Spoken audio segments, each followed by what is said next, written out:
Mahirap, ma'am. Ang walang ilaw. Hindi mo makita, ma'am, ng liwanag. Hindi makareview.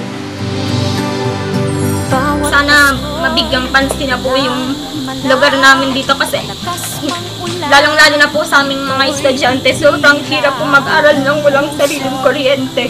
Nakikilang po yung ginagamit. Anong gusto mong hilingin sa kanila? Magkaroon na po ng kuryente. Awat ko.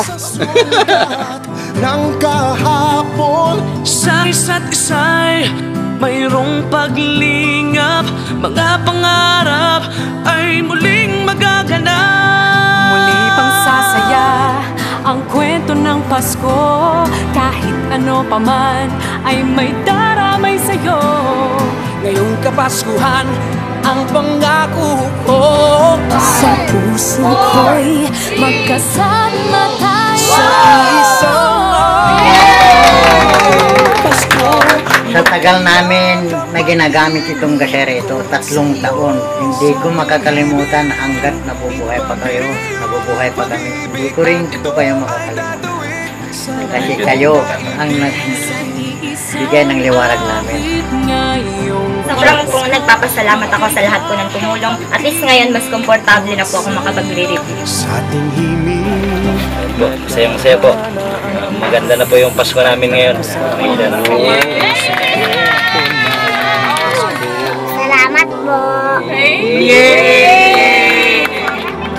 Kwento ng Pasko. Ang iyong bunto'y hindi kumukuha. Gusto ko po maging teacher. Para po matulungan ko po yung mga bata na nais pong mag-aral at matuto. Panginoon ay nakakapit ka ng matibay. Madilim man ang kalangitan, may liwanag ang... Masyado po kaming nagpapasalamat at napakasaya po namin, lalong-lalo na po ang mga bata, mga magulang na nabiyayaan kami ng mga bagay na kailangan ng mga bata dito sa aming paaralan. Ang sasaya ang kwento ng Pasko, kahit ano pa Marahil man. nasa unang mukha ng Virilio Magbanwa Elementary School ang maayos na sunod na rin ang maahensyang nagbigay ng tulong. Silipin natin si Virilio Magbanwa. Magkasama tayo. Sa mga kababayan ko po dito sa Palawan, all throughout po ng The Voice of the Philippines, sobrang nagpapasalamat po ako sa inyo. Umabot po ako rin doon, hindi lang po dahil sa akin, kundi dahil din po sa suporta niyo. May mga time na wala kaming makain, ganyan, naubusan kami ng pera. Tapos yung tirahan namin maliit lang, tapos sama-sama na kami dun lahat. Parang yung mga paghihirap namin dun sa Manila, nakatulong rin sa akin na talagang kailangan manalo ako sa competition na to. Nadarama na ang mahalaga ay magkasama tayo sa kwento ng Pasko. Sa mga munisipyo sa Palawan, ang bayan ng Coron ang pinakasinglanta ng banta ng Bagyong Yolanda.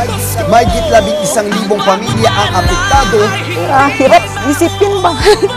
Hindi ko alam kung ano nang saan kami magsisimula. Nagsana ngayon ang tulong mula sa iba't ibang individual at oras at ito ang kanilang alay. Ngayon, ano sanang gusto mong gawin dyan sa pera mo? Ibigay sa kanila para makakain sila. Tatawid sa buong daigdig sa isang awit ngayong Pasko. Magkayakap ang tinig. Masaya kasi mayroon kami natanggap. Maraming salamat sa ABS-CBN.